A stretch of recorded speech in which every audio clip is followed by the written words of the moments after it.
Welcome to this session of the DoD Cloud Exchange. I'm joined by Brian DeLong, the Chief Technology Officer for Enterprise Ground Services at the Space Force, Renata Spinks, the Assistant Director and Deputy Chief Information Officer of Command, Control, Communications, and Computers for the Marine Corps, and Sandra Lopez, the Enterprise and Cyber Solutions Operations Chief Technology Officer at Leidos. Everyone, thanks so much for taking the time to join me. We're going to continue our conversation about the cloud as we have over the last few days here on the DoD Cloud Exchange. And let's just start at the beginning. Brian, I'm going to ask you to start delivering data, compute services to the cloud. It's not a new thing for a lot of DoD, for really anybody at DoD. Let's just get the latest update on for your program where the Space Force is today. Yeah, thanks. We've been doing quite a bit. We have a hybrid cloud strategy that we've been following. And as such, we have what we call a distributed service integration lab, or DCIL, that's working at multiple classification levels, multiple locations, that goes after our cloud efforts. And we really went after that to try and shift left our ability to provide operationally representative environments for doing tech transition across the board into the Space Force, especially with non-traditionals and industry. We're seeing a lot of demand signals, as well as within our own sister government agencies, for the utilization of those integration labs.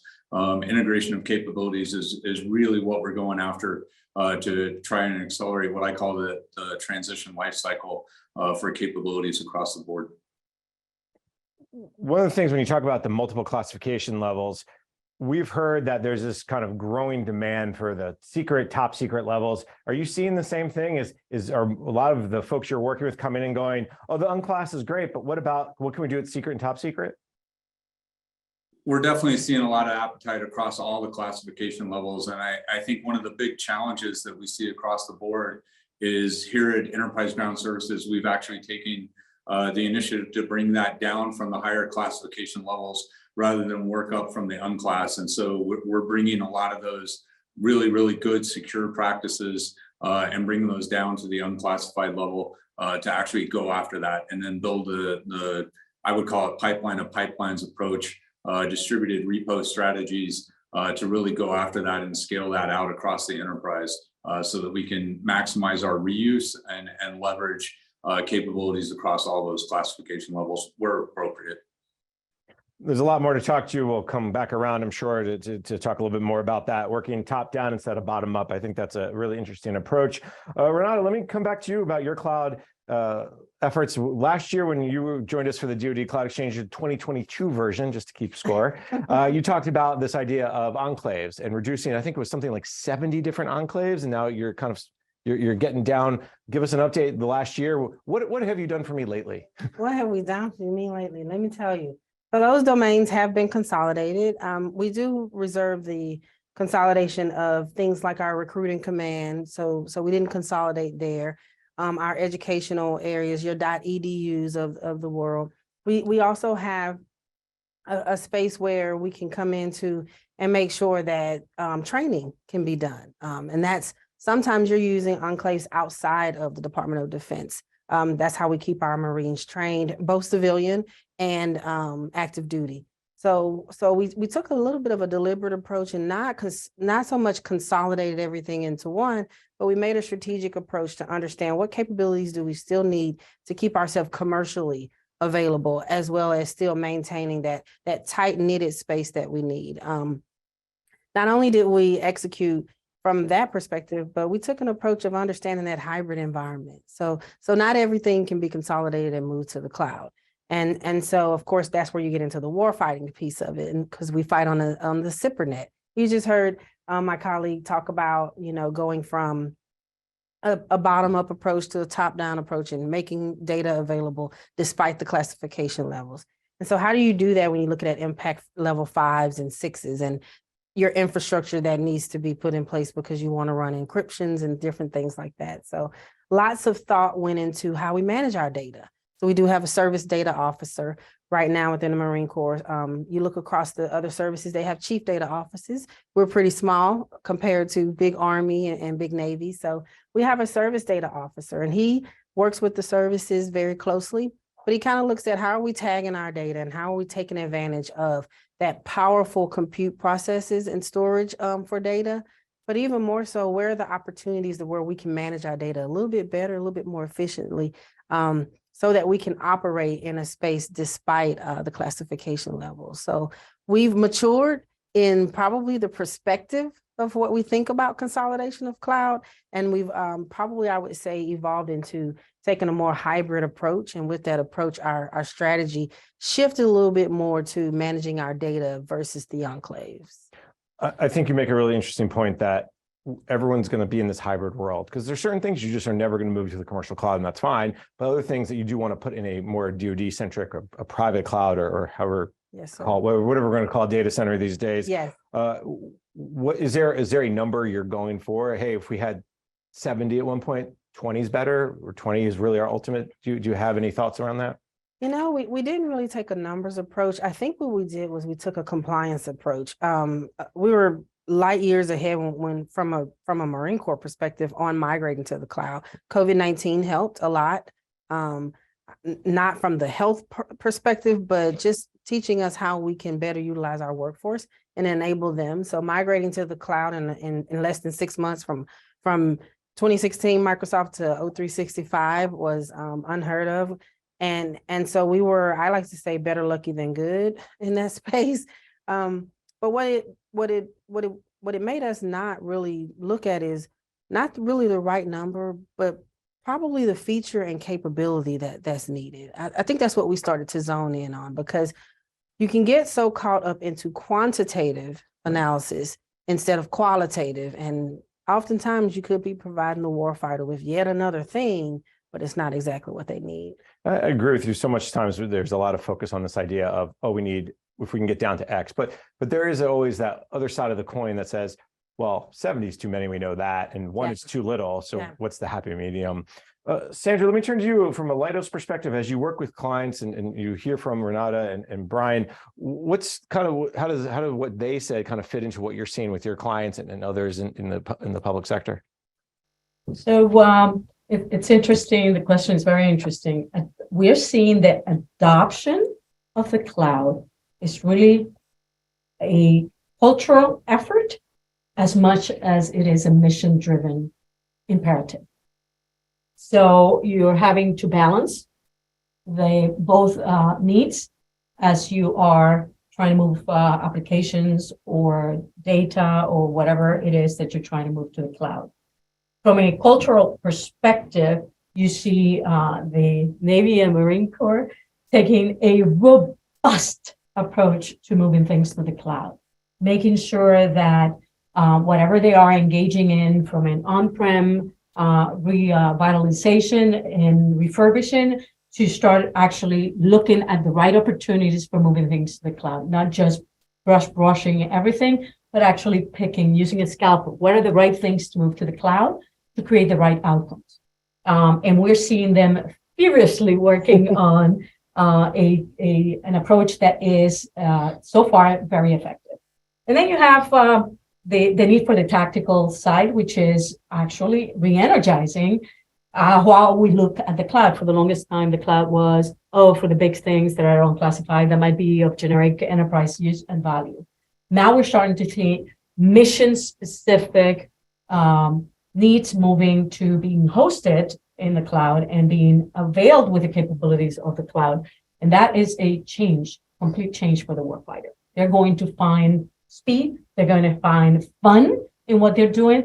Their user experience interacting with that technology is going to re-energize them from the edge. Sandra, I have to go back to something you said, because you said the word fun, and you hear a lot about cloud, you hear a lot about speed and user experience and potentially cost savings and accelerating capabilities to the tactical edge, right? You hear a lot about that, but you said the word fun. So I'm going to pick on that word, fun. What about moving to the cloud is fun? Well, why is there going to be more fun? Well, remember, I know is the fun of this. Remember, warfighters are quite span quite wide in the age group, right? But a lot of our very young warfighters are actually experiencing technology in a way that is like what they live every day. And that's what they want to do. They want to absolutely experience that technology the same way. So they're translating their fun and their excitement to the job they do every day.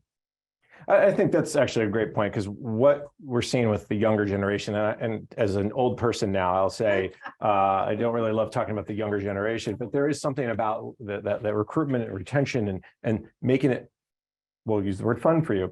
Let's broaden the discussion a little bit. I want to go back to something that Renata said about data, and I love the fact you talked about this idea of you have a service data officer and not necessarily a chief data officer. And because data is really the driver for cloud. And I'll open it up to the entire group, and please jump in as you see fit, but I'll start with Renata. What are you doing with your data, and how is it driving your cloud movement, your usage, your thoughts about cloud? So having information when you need it at the time you need it to do what it is you need to do is 3 sets of capabilities that come off it just rolls off of us when we speak about it very easily, but it's one of the hardest things to do if you have not gotten your arms around data. And when I say getting your arms around data, you have to know where the data is, the classification of the data, but also the utilization of the data. Because if you don't know how you can use the data, then how can you classify it? And then if you can't classify it, then how can you protect it? So there's so many different things that we've looked at. The unclassified space, you heard about SharePoint migration. A lot of that information is used for our morning reports, for us to tell the logisticians where things need to be from a pre-positioning perspective. You have aviators who need that data to understand the maintenance of aircraft. So there's so much that's going on that you need information for, and information is dictated by the data that you use and the level that you use it at. I think important to the warfighter for us and the service data officer is understanding when you need the data and how much you need. You just heard like my girlfriend from Leidos just now talk about making sure that the warfighter has that data and making it fun. Well, it's not fun if you're providing an application developer with so much data, and it's data that they don't need or that they can't use at that time. So now you're, instead of creating a problem solver, you have actually create a larger problem. And so that's what his name is Mr. Doctor, just got his doctorate. Congratulations to Dr. Colin Crosby. That's what he's working on. Those are the problems that he's solving. And he takes one of my favorite words besides fun, because that is a favorite word of mine, but he takes outcomes, and we use objectives and key results to kind of pace ourselves on how we're going to focus on providing data and securing the data. And then lastly, you look at the combatant commands, and we have the Marine Corps Information Command, the MCIC is what we call it. And that's where you start to consolidate not only data, but you're starting to use intelligence, and you're starting to understand how is the adversary targeting the data that we have, and what are the things we need to do from a parameters perspective on how we not only, master parallel compute or store, but also how are we securing our data. So those are some of the problem sets that Dr. Crosby is going to solve for us. Brian, why don't you jump in as well and talk a little bit about the data side of your efforts and where the cloud fits in, and how really that need for data and the understanding of the data, very similar to what Renata was talking about, really is driving some of your thoughts. Yeah, so we are lucky enough that we have a sister organization, Cross Mission Data. So we actually have a whole organization that's dealing with the data and pulling that through the UDL and a couple of other things, which are heavily embracing the cloud and the multi-classification nature of all that. So I think the one thing, though, that I've seen from my side in particular is we have a lot of requirements, and what kind of resonated there with how do we get the right data at the right time to the right place? But what we're also finding is that quickly changes. And so that need for that data and what that right data is and when the right time is. And so rather than requirements, how do we get smarter about the utilization of that data and making it available, and then training our entire force to get smart and how to cultivate that data, how to get that data to make the decisions and impact the decisions that they want to make there. So rather than just being requirements of I need XYZ field, et cetera, at this time, how do we get smarter about our data delivery across the board? And like I said, we have a whole data organization. So I'm definitely not the super SME with regards to that, but as we know, it impacts all of us. And we're used to having data at our fingertips. So that's something we're just going to see proliferate across all of our roles and responsibilities. You know, Jason, I think artificial intelligence, machine learning investments is going to be very helpful there. You know, being able to have algorithms that can be trained to understand the repetition that occurs after that pattern is created. It kind of helps artificial intelligence, I think, in a machine learning will help us learn all of those repetitious things that we do every day. And then that allows us to have space for some of the more intelligence-driven decisions that have to have. You heard Brian talk about the ever-changing environment, and that occurs. But there are some things that we're going to have that steady. So I think that's where there's a lot of opportunity for our industry partners to help us as we have a commandant that's pushing us toward talent management and artificial intelligence and machine learning and taking advantage of automated technology. I think that's going to be very critical to how we manage our data and make sure that all the solutions that we're trying to provide to the warfighters, and not just warfighter in theater. You know, a lot of people think about deployments, they think about, you know, the commercials that you see and you're in the field, but even what I would call rear detached or stateside, there are challenges from a human resources perspective. There's challenges in recruitment. There's challenges in how we pay our Marines. There's so many opportunities to use automation to free up those skill sets to work on some of those more unique problems that we often can't anticipate. My colleagues here have identified a key area, data. So our services for the longest time have actually liked to move data closer to where it's supposed to be used, not where it's generated.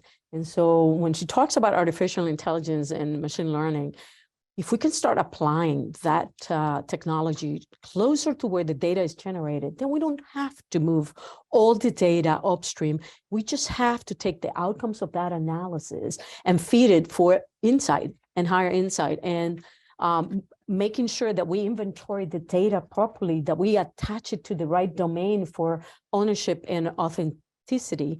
It's just absolutely as critical as it is to consume it from an outcomes perspective. You make a really interesting point of driving that data closer towards being, or driving the tools where the data is being generated. The data gets driven probably everywhere. Mm-hmm. Is that something that, as you talk to clients, as you're seeing, whether it's through solicitations or other discussions you have, that's really what Renata and Brian and others are asking for from Leidos and your partners? Yes, absolutely. So we are seeing a high demand in requirements for making sure that we no longer create data lakes, that we actually don't create swamps, that we actually create informed data repositories, and we distribute the ownership of the rules and the management of those data products closer to where they are generated. And along with that comes the mining of the data and not having to replicate the data and not having to move it all the way up to the top. Remember, the data is generated for different purposes, but artificial intelligence and machine learning allow us to actually use it for multiple reasons. Brian, let me come back around to you because I think one of the pieces here is data is one piece of this puzzle, but there's other pieces that you all are putting together from the Space Force's perspective. Just doing a little bit of research, I know that one of the big challenges with enterprise ground services was the kind of ad hoc nature of it. And one of the goals, I think, of your program is to kind of add some governance and some for lack of a better word, standardization. And that's where the cloud also can help you out. Maybe talk a little bit about where you're going with your program and how the cloud's driving some of those directions. Yeah, I think for us, especially on the tactical C2 side of the house, is the challenge with going all in on the cloud right now is that we do have hardware requirements for hardware-based crypto, other types of things like that. So that's definitely why the hybrid cloud, for at least for us in the near term, is the way to go while we sort through some of the design patterns and architectures so that we can really leverage the cloud-based capabilities. I think the other thing that I heard my colleagues on the panel talk about is how do we make the right choices based off of a wide variety of inputs into that. So what's our decision-making framework as we talk through that? And one of the things that I hear a lot, even as we throw the word data around, there's real-time data, there's near real-time data, there's long tail data that we're working through. And then you move up the stack for platform as a service or infrastructure as a service, and we have all those things. Part of it's just being able to articulate and talk about those in such a way that we can communicate effectively and efficiently around what we need to put in place surrounding those things. So a lot of the analogies come down, and we spend a lot of time talking about non-tech things. I like to throw out the silverware analogy. We talk about silverware all the time, and we assume, but we don't really know if we're talking about a fork, a spoon, a knife, and we inadvertently in the tech world, as we talk about data and one size fits all, or a data approach, or that it's the same way of the poor person that we don't want to get stuck trying to eat soup with a fork, right? And so I think a lot of this, as we work through that, is being smart and educating all of us as to what the needs are and what we mean with certain terms, and working through that. So how do we put the right tool in the right place for the right person to actually do the job that they're tasked with? I love that analogy of let's not eat soup with a fork. We know what happens when you do that, except for if it's chunky soup. I mean, I remember old commercials, If but it's gumbo. if it's wow, that's a good point. You missed the Point soup there. part. You got to put. Don't make us hungry. Just wanted to highlight one thing that Brian did say, is that taxonomy piece. And Renata, is that something that you are starting to maybe talk to with the service data officer? Is when we call the tool, or we talk about the same thing? I always love the back in the good old days of enterprise architecture discussion and reference models, and the thing that made us all bored to death, but was really valuable. But it was fun. It was fun. Yeah. There's that word. I tell you, the taxonomy is something that the Deputy Commandant of Information, Lieutenant General Glavy, we just spoke about that last staff meeting, about making sure we can get the data right, and not perfect, but just getting data right and identifying what are the commonalities and how we're going to classify or tag and categorize the data, so that we have the things available to then insert, if you want to use Brian's analogy, you got to have a drawer to put the silverware in. Okay, and then you need the drawer that has the section for the fork, the spoon, the knife, and because I had a salad earlier, so the salad spoon, the salad fork, right? So that's so important. And honestly, I think that's the most critical piece.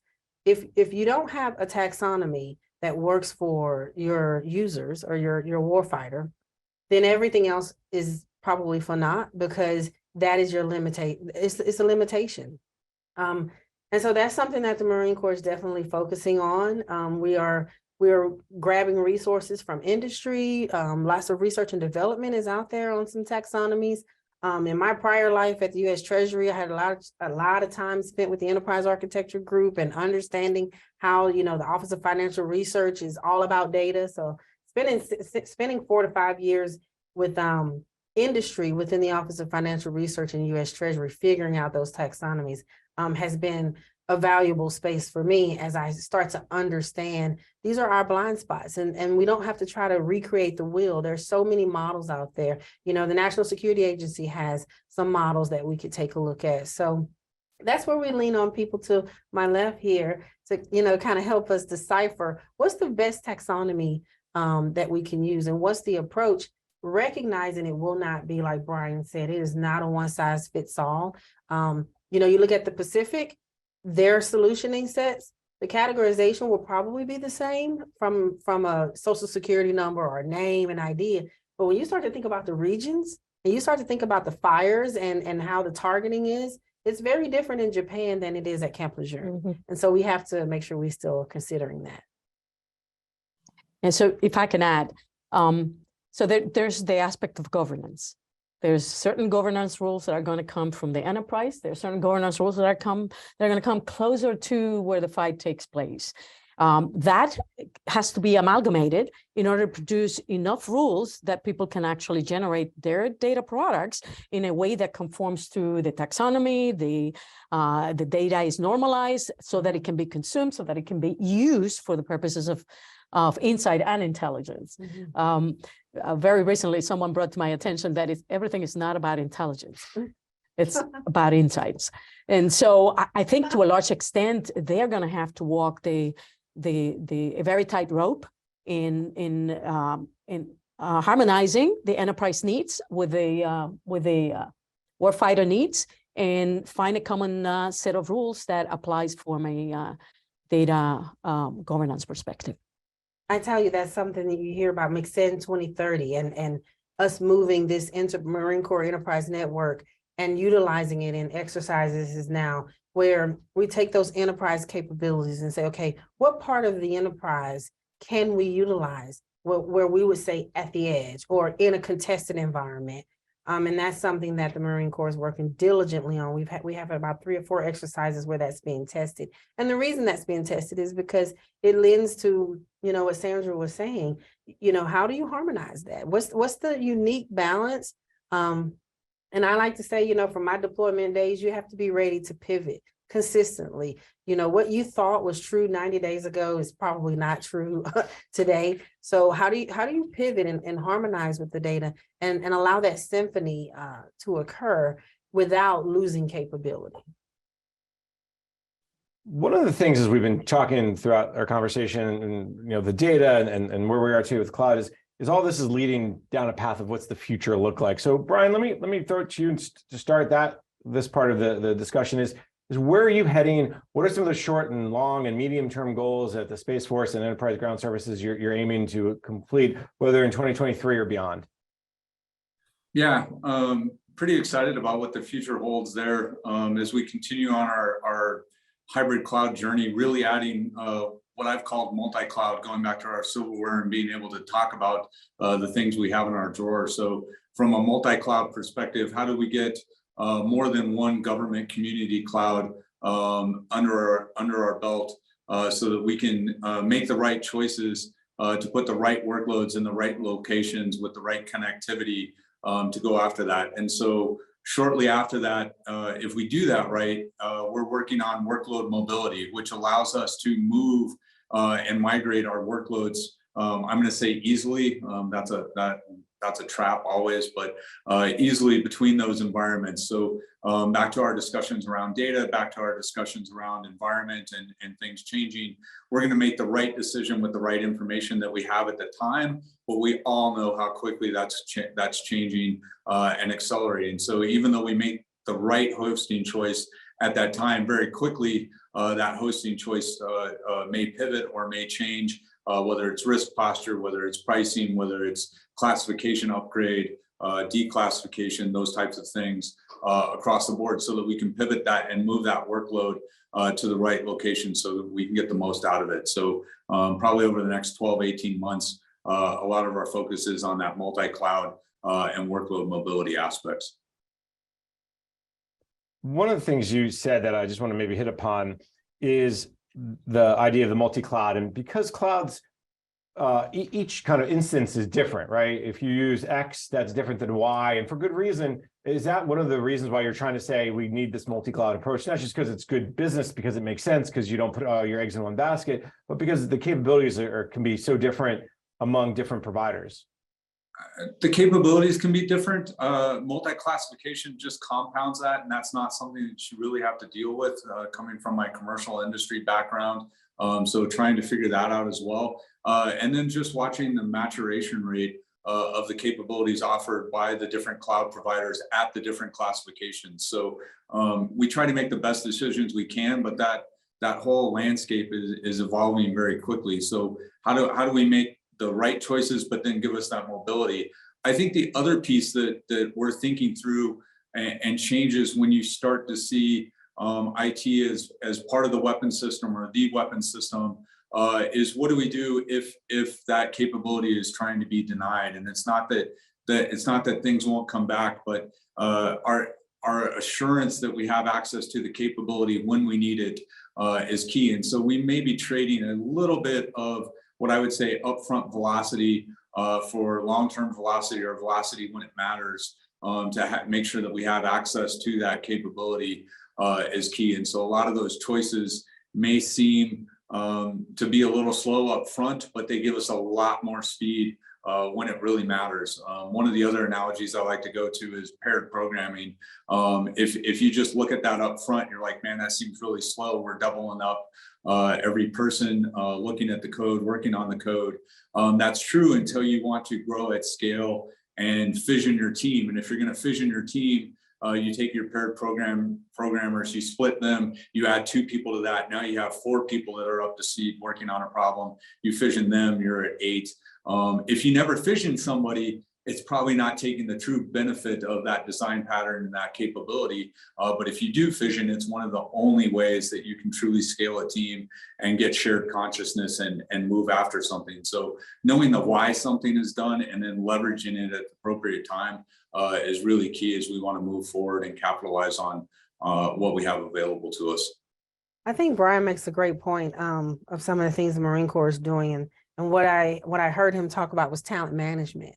You know, upskilling and reskilling, cross-skilling an organization is so critical nowadays. There's no reason why everyone is not a cyber warrior. There's so much that everyone can contribute to the fight. So it's great to hear him talk about managing talent and maximizing all of the capabilities that we can bring to bear.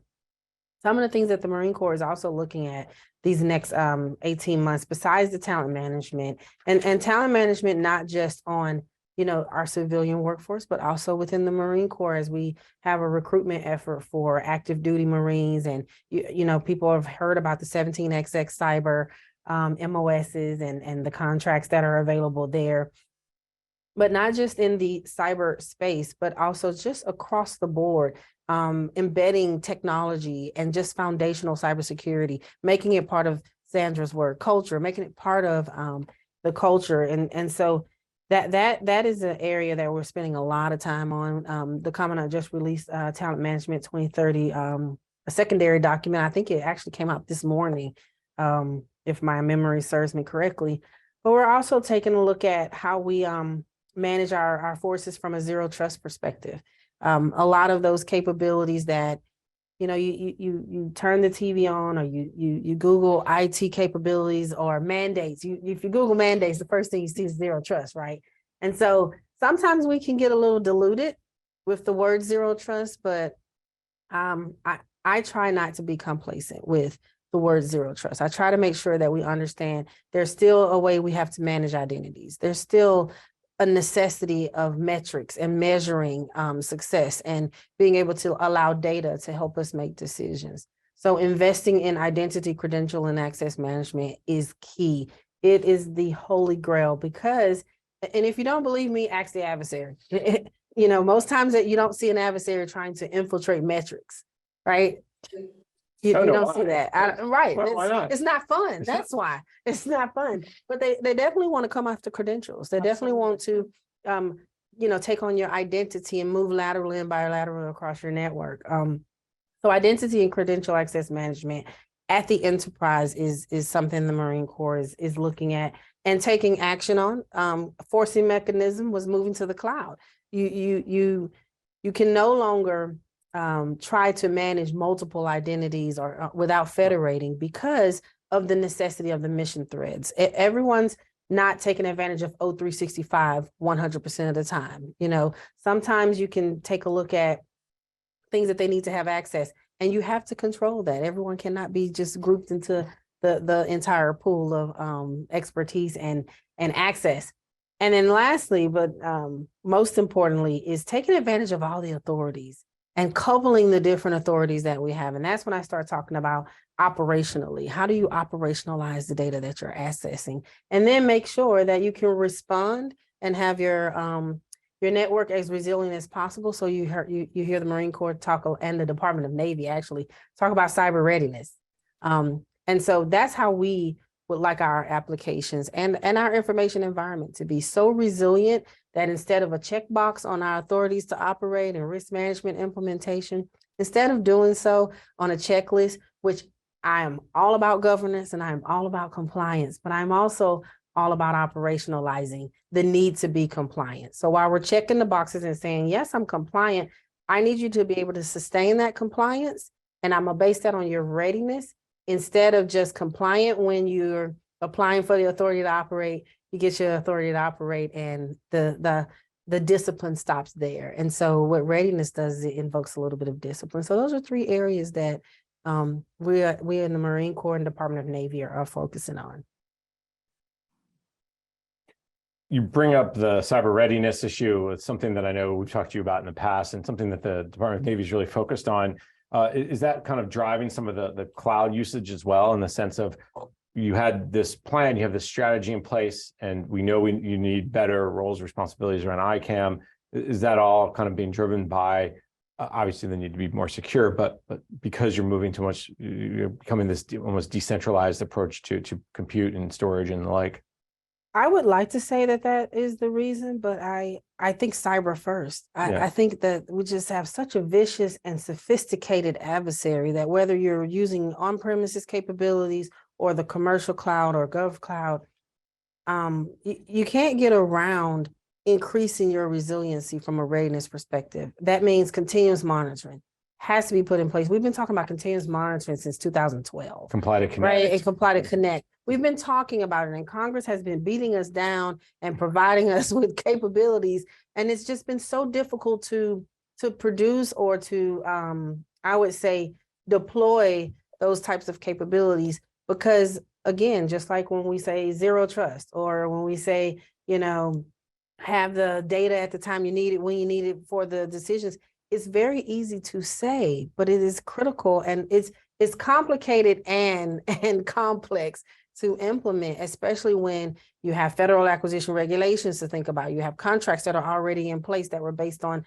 2010 capabilities. So all of the backtracking that has to happen also has to be considered. And so while those are not excuses, they definitely are enablers and dependencies of us being able to produce the outcomes that we're trying to produce. So I think it's a combination of both the need to move to the cloud for the capabilities that are there, coupled with you still have an adversary that's already in your network.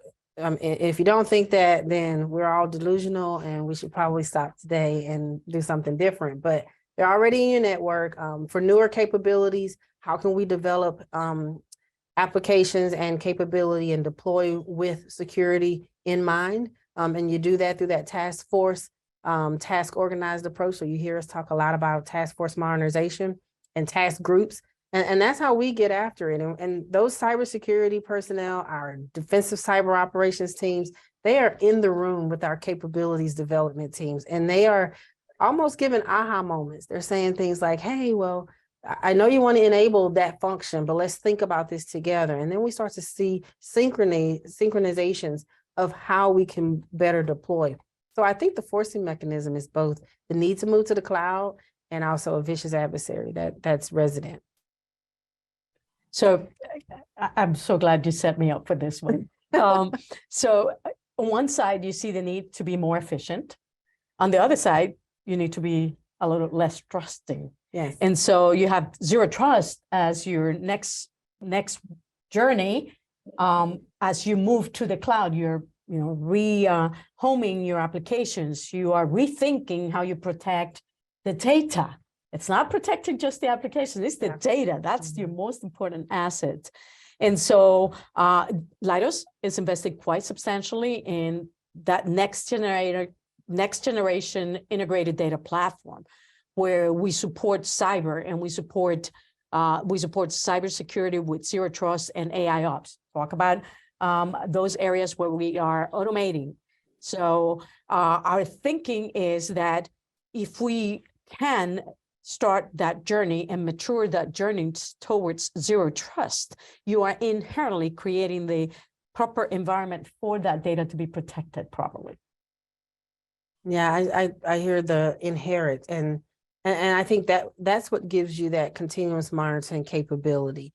When you start to inherit security systems and security mechanisms versus having to create it on the back end, and in my developer days, you're trying to deploy and security tells you can't. That's one of the most frustrating experiences you can have as a developer. And so when you can enable the developer to inherit all of the things that are necessary as best as possible based on some type of risk acceptance, I think you're at least 90% of the way there.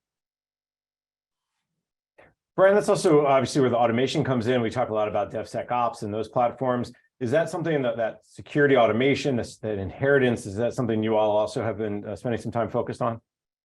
Yeah, for sure. Automation, especially as we talk multi-classification, geolocation, and multi-cloud, having that automation for the deployment of the capabilities, updating, maintaining, securing those capabilities all come into play. One of the other things for us that's also key, as we talk through Zero Trust, we talk through a lot of the ancillary initiatives that are floating around out there. Machine-to-machine interfaces and those types of things also become key, because a lot of what we're really good at is securing the people, securing the identities, but then working through those machine-to-machine interfaces as well for things is also important. And that's a topic that probably doesn't get enough discussion as we talk through all those things. But from us on the ground side, it is very paramount to executing on our mission there by doing that. But automation's king. I think part of what falls through with that too is the talk around declarative state, which also doesn't get enough talking about. And so the amount of people that have one-off, well, we're 90% automated, but there's like 3 things that Joe or Sally or Fred do that's key that they remember to do, and it's not that big of a deal. And I'm like, that actually is a really, really big deal as we move forward to go after. And so one of the things we talked about early on, and philosophically, do we try to get it right and then automate, or do we automate and then try to get it right? And if you do both and you're professional and you do both, it sort of doesn't matter. But then you enter the human component of that. And what we found was once the team got it right, they didn't want to work on it anymore. They wanted to go work on other things. And so they never really got around to automating it because it worked. It was right. It was done. Right. And we wanted to move on. And so from the human factor and the leader factor, I kind of had to change my opinion on that. And so we go after automation first, and then we work to get it right as we go. And it shouldn't matter, but it does. And that's kind of one of the aha moments we had as I came to work on this program and work through that. I want to just shift a little bit because we've been talking a lot about, we got to move to the cloud, take care of integrations, automation, cybersecurity, zero trust, all these kind of things that happen. But all that is dependent on the budget, of course.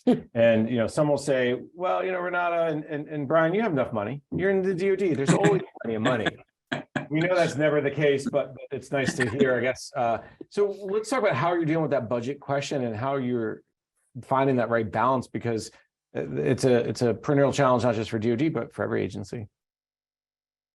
Yeah, I tell you. It's a deep breath one too, I know, yeah. It is. We've been experiencing budget fluctuation for years, multiple administrations, so we can't really ignore it or act like it doesn't exist. But I think the past 5 years that I've been within the Marine Corps, I think moving to the technology business model, I think has been very beneficial, because it kind of forced us to start thinking of pillars and how you actually cost out IT, right?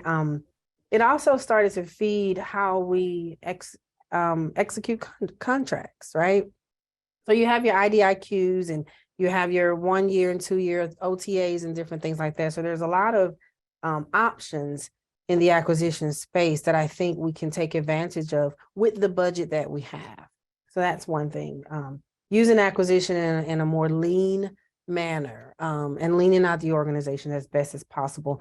Again, you heard me talk about our task force network modernization model. We also have our acquisition professionals in the room, basically telling us what's in the realm of possible, what market research is out there, what capabilities that we can take advantage of, and most importantly, what's on the contracts. What are the line items that we may or may not be paying attention to because our heads are down and we're just pushing.